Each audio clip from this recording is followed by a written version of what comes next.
ඔන්න බුදුරජාණන් වහන්සේ වදාළ මහණෙනි අකුසල් කරලා අපායට ඇදිලා ගියාට පස්සේ ඔහු ඉස්සරලාම යන්නේ අපායි දුරටුව ළඟට කියන. මේ අපායි ඉන්නවා යම රජ්ජුරු. යම රජ්ජුරුව කියන්නේ අපායේ සාධාරණ විනිශ්චයක් ලබා දෙන පායි ප්‍රබලම පාලකය හැටියට ධර්මී විස්තරවෙන්. හැම තැනම පාලකව ඉන්නවනේ. ඒ වගේ අපායට ගියත් එතන ප්‍රධානියෙක් පාලකෙක් කර්මාන් රූපීව එතන ඉන්න. ඒ කෙනාට ධර්මී කියන යම රජ්ජුරු. මේ යම රජ්ජුරුවන්ගේ කාරය තමයි අපායට ඇදිලා එන කෙනාව සාධාරණ විනිශ්චයක් ලබා දෙනවා. ඔහු බේරන්න පුළුවන්නම් ඔහු එතනින් බේරලා යවනවා. එතරදී එක පාරක් දෙපාරත් තුම් පාරක් නෙමේ. ඇම මනුස්ස ලෝක නම් මිනිස්සු කියනවන එක පාරයි දෙපාරයි තුම් පාරයි ආයෝන්නෑ කියනවන. හැබැයි අපායට ගියාට පස්සේ පස්සැරයක් මතක් කරනවා. එක පාරත් දෙපාරක් නෙමෙයි. යම රජ්ජුරුව පස්සැරයක් මතක් කරනවා එම්බා පුරුසේ. නුබ මේ අපායට නුබේ අම්ම කරපු කර්මගෙවන්න නෙමෙයි.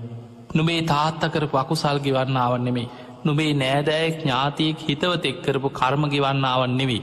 නුඹ විසින්ම කරගත්ත මේ අකුසල් නිසයි අපායට ආවෙ කියලා පස්සැරයක් මතක් කර. ඔන්න යම රජ්ජුරු ඉස්සල්ලාම අපායට ඇදිලාවට පස්සේ ඔහුගෙන් අහනවා එම්බා පුරුසේ. නුඹ මේ වගේ අකුසල් කරලා තියෙනවා. නුඹ මනුස්ස ලෝකෙදි පළවෙනි දේවදූතියාවත් දැක්කද කියලාහන. හනේ දැක්කේ නැති කියනවා.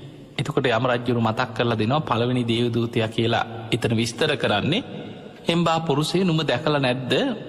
එදාම ඉපදිච්ච පුංචි දරුවෝ එක තැන මළමුට්ට කරගෙන උඩු බැලි අතට වැතිරිලා අඩන කෑගහන පුංචි දරුව දැකල නැද.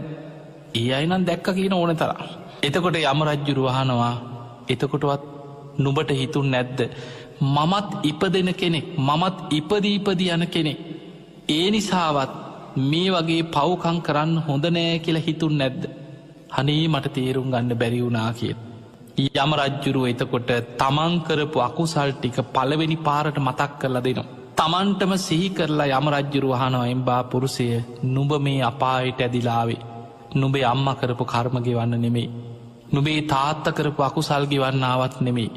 නුබේ නෑදෑයෙක් ඥාතියෙක් හිතවතෙක් යාළුවෙක් කවුරුත් කරපු කර්මයක් ගෙවන්න නුභාවන් නෙමෙයි. නුඹ විසින්ම කරගත්ත මේ වගේ අකුසල් නිසයි අපායට ආව කියලා පළවෙනි වතාවේ තමන් කරපු අකුසලේ මතක් කරලා දෙනවා යම රජ්ජුරු.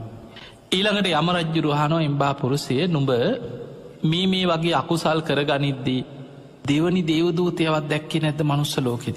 අනේ දැක්කේ නැතයි කියෙන්.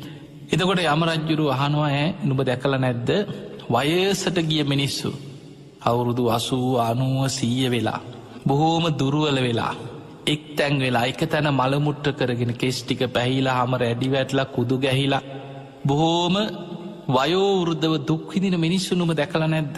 අනේ ඒවයි නං ඕන තරන් දැක්කයි කියන. එතකොටවත් නුඹට හිතුන් නැද්ද මමත් වයසට යන කෙනෙක්. මමත් ජරාවට පත්වෙන කෙනෙක්. මටත් මේ වගේම කුණු වෙලා යන වයසට යන ශරීරයක් තියෙන්. ඒ නිසාවත් මේ වගේ පව්කං කරන්න හොඳ නෑ කියල නුබ හිතුවේ නැද. අනේ මට තේරුම් ගන්න බැරි වුණා කියනවා. එතකොට යම රජ්ජුරු දෙවනි පාරත් මතක් කරලා දෙනවා එම්බා පුරුසය නුඹ මේ අපායට ඇදිලාවේ. නුබේ අම්ම කරපු කර්මගෙවන්නාවන් නෙමේ. නුබේ තාත්ත කරපු අකුසලයක් නිසාවන් නෙමේ. නුබේ ඥාතියෙක් යාළුවෙක් හිතවතෙක් කරපු කර්මගෙවන්නාවන් නෙමේ. නුඹ විසින්ම කරගත්ත මේ වගේ අකුසල් නිසා අපායට ආව කියලා ඔන්න දෙවනි පාරත් තමන් කරපු අකුසලේ ආයමත් යම රජ්ජුරු තමන්ටම සිහිපත් කරලා දෙනවා.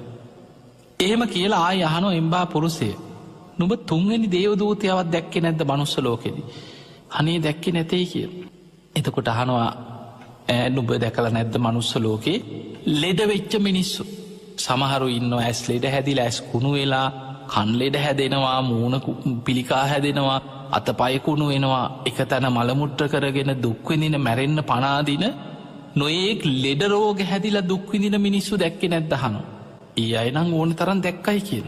එතකොට යම රජ්ජුරු වහනවා එම්බා පුරුසය එතකොටවත් නුඹට හිතුන් නැද්ද මමත් ලෙඩ වෙන කෙනෙක්. මමත් ලෙඩ වෙන ශරීරයක් ඇති කෙනෙක්. මේ වගේ පව්කං කරන්න හොඳ නෑ මේ වගේ අකුසල් කරන්න හොඳ නෑ කියල හිතුවේ නැ. හනේ මට ඒක තේරුම් ගන්න බැරි වුණා කියෙන්. එතකොට යම රජ්ජුරු තුන්වෙනි පාරත් මතක් කළ දෙනවා එම්බා පුරුසය නුඹ මේ අපායට ඇදිලාවේ නුබේ අම්ම කරපු කර්මගෙවන්න නෙමෙයිකින්. නුබේ තාත්ත කරපු අකුසල් නිසා මෙහි ආවන් නෙමෙයි කිය. නුබේ යාළුවෙක් නෑදෑයෙක් දරුවෙක් සහෝදරෙක් කවුරුවත් කරපු කර්ම ගෙවන්න නුභාවන් නෙමේ. නුඹ විසින්ම කරගත්ත මේ අකුසල් නිසයි අපායට ආවේ කියලා යම රජ්ජුරුත් තුන්වෙනි පාරත් තමන් කරපු අකුසලේ සිහි කරලා දෙනවා. එතකොට බලන්න දැන් මිනිස්සු මනුස්ස ලෝකෙදිනා කාගේ හරි ඇඟේ ගහන්න එතනත් උත්සාහ කරනවනේ. බලන්න ඔය උසාවියේ බණ පොතේ අත තියලා බොරුවට දිවුරන මිනිස්සු නැද්ද? ස්වාමීනි මන් නිවැරදි කාර්යය කියලා බණ පොතේ අත තියලා දිවුරන. එතකොට අපිට පේනවා මේ මනුස්ස ලෝකේ ස්වභාවය වැරදි කරලා මන්නෙමේ මෙන්න මුන් තමයි මේ ඔක්කොම කරේ. මං අහිංසකයා මම මොකුත් දන්නේ නැහැ කියලා දහතේ දිවුරනවනේ. අනුන්ව පාවලා දෙන්න උත්සාහ කරනවා. හැබැයි අපායට ගියාට පස්සේ හෘද සාක්ෂියත් එක්ක අසරණ වෙන තැන යම රජ්ජුරුව ඉදිරියේ තමන් කරපු අකුසල් තමන්ටම සිහි වෙලා එනවා. එතන බොරු කියන්න පුළුවන් තැනක් නෙමෙයි. අනුන්ගේ ඇඟේ ගහන්න පුළුවන් තැනක් නෙමෙයි. ඒ නිසා යම රජ්ජුරුව මතක් කරලා දෙන්නේ එම්බා පුරුෂය නුඹ මේ අපායට ඇදිලාවේ. නුබේ දෙමව්පියෝවත් ඥාතියෙක්වත් යාළුවෙක්වත් අනුන් කරපු කර්ම ගෙවන්න මෙහාවන් නෙමෙයි. නුඹ විසින් කරගත් අකුසල් නිසයි මෙහිට ආවේ කියලා තමන් කරපු අකුසලේ මතක් කරන. ඊළඟට යම රජ්ජුරුව අහනවා එම්බා පුරුෂය නුඹ මනුස්ස ලෝකෙදී හතරවෙනි දේවදූතයවත් දැක්කේ නැද්ද? අනේ දැක්කේ නැtei කියනවා. එතකොට යම රජ්ජුරුව අහනවා ඈ නුඹ දැකලා නැද්ද? අකුසල් කරලා මේ වැරදි කරලා රජ්ජුරුවන්ට අහු වෙලා දඬුවම් විදින මිනිස්සු දැකලා නැද්ද? ඒ කාලේ තිබුණා දස වදේ කියලා. රජ්ජුරුව මොකද කරන්නේ? වැරදි කරලා අහු වුණාට පස්සේ එක්ක අතක් කපනවා, අත් දෙකම කපනවා, එක්ක කකුලක් කපනවා, කකුල් දෙක කපනවා, බෙල්ල දක්වා පොළොවේ වල්ලලා ඇත්තුලව්ව පාගවනවා, උණු වෙච්ච ගිනියම් වෙච්ච තෙල් කටහරන් වල බස්සනවා, රතු මල් මාලා දාලා කස පහර දිදී නගරේ ඇදගෙන ගිහිල්ලා එක්ක උල තියෙන. මේ වගේ වැරදිකාරයන්ට එදා දීපු දඬුවම් තිබුණා. එතකොට ඒකට ධර්මය කියන දස වදේ මේවා හොරෙන් කරපු ඒවා නෙමෙයි. සමහරවිට නගරේ අඬබෙර ගගා රතු මල් මාලා දාලා කස පහර දිදී නගරේ මිනිස්සුන්ට පේන්න අරගෙන යනවා මෙන්න අකුසල් කරලා අහුනොත් උඹලටත් මේක තමයි. එතකොට මිනිස්සු බය වෙනවා අකුසලේ. එහෙම මිනිස්සු වැරදි කරලා දඬුවම් විඳිනවා නුඹ දැක්කේ නැද්ද? ඒවනම් මං දැක්කයි කියනවා. එතකොට යම රජ්ජුරුව අහනවා එම්බා පුරුෂය නුඹ හිතුවේ නැද්ද මමත් මේ වගේ පව්කම් කරලා මටත් මේ වගේ විඳින්න වෙයි කියලා හිතුවේ නැත්?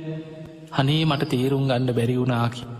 එතකොට යම රජ්ජුරුව ආයෙමත් කියනවා එම්බා පුරුෂය නුඹ මේ අපායට ආවේ නුඹම කරපු මේ වගේ අකුසල් නිසා.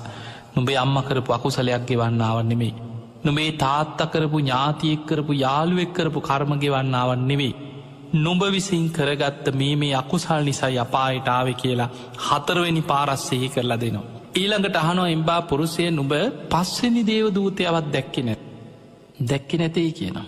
එතකොට යම රජ්ජුරුව අහනවා ඈ නුඹ දැකලා නැද්ද? මැරිච්ච මිනිස්සු මැරිලා දවස් 3ක් ගිය 4ක් ගිය සතියක් ගිය සති කීපයක් ගිය ඉදිමිච්ච නිල් වෙච්ච ශරීරේ තැන් තැන් වලින් පුපුරලා ඕජාව වැగిරෙන කුණු වෙලා යන මලකුණු දැකලා නැද්ද? ආයෙවනම් දැක්කයි කියනවා. එතකොටවත් හිතුන්නේ නැද්ද අහනවා මමත් මැරෙන කෙනෙක්. මමත් මරණය උරුම කරගත්ත ශරීරයක් ඇති කෙනෙක්. මටත් මේ වගේ මැරුණට පස්සේ දුක් විඳින්න සිද්ධ වෙනවා. ඒ නිසාවත් අකුසල් කරන්න හොඳ නෑ කියලා හිතුන්නේ නැද්ද? අනේ මට තේරුම් ගන්න බැරි වුණා කියනවා. එතකොට යම රජ්ජුරුව අන්තිම පාරට සිහි කරනවා එම්බා පුරුෂය නුඹ මේ අපායට ඇදිලාවේ නුඹේ අම්මා කරපු කර්ම ගෙවන්න නෙමෙයි. නුඹේ තාත්තා කරපු අකුසල් ගෙවන්න ආව නෙමෙයි. නුඹේ ඥාතියෙක් හිතවතෙක් යාළුවෙක් කරපු කර්ම ගෙවන්න ආව නෙමෙයි. නුඹ විසින්ම කරගත්ත මේ අකුසල් නිසා අපායට ආවේ කියලා පස්වෙනි පාරට සිහි කරලා යම රජ්ජුරුව නිහඬ වෙනවා. ඒක තමයි යම රජ්ජුරුවන්ගේ කාර්යය. කෙනෙක්ව සාධාරණ විනිශ්චයකට ලක් කරලා තමන් කරපු අකුසලේ තමන්ට පස්සරයක් මතක් කරලා යම රජ්ජුරුව බේරගන්න ක්‍රමයක් නැත්නම් නිහඬ වෙනවා. අන්න එතනදී යම පල්ලෝ ඇතුළට ඇදලා ගන්නවා කියන. යම රජ්ජුරුව නිහඬ වෙච්ච ගමන් යම පල්ලු මොකද කරන්නේ? අපායේ දොරටුවෙන් ඇතුළට ඇදලා ගන්න. අන්න එතන ඉඳන් මේ දේවදූත සූත්‍රයේ තියෙන්නේ අපායෙන් අපායට වැටි වැටි මේ නිරේට ඇදිලා ගිය කෙනාට යම පල්ලු වද දෙන ආකාරය තමයි මේ දේශනාවේ සඳහන් වෙන්නේ.